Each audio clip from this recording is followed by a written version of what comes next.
ঠিক কইছেন। তো গেছিলাম বুট দিতাম বুঝছেন, তো বুট টুট দেওয়ান শেষ।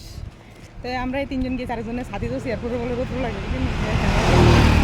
আরেকজনের সাথীরা তিন নাই, রুমালও নাই, আহারে কেউ নাই, রোদে একলা একলা আটপাছে আহারে বুঝছেন। আমরার মতো মানুষ লগে দেখতে কোনো শান্তি নেই, কারণ কি নিজের মাথা ছাতি মানছে অন্য মাথা দেয়নি, তারা ছাতি আনছে না করে কোন এলাকা শিক্ষা। হ্যাঁ আমার সাথে আমি লিয়েছি, আমি ছাতি মাথা দিয়ে আটপাছি।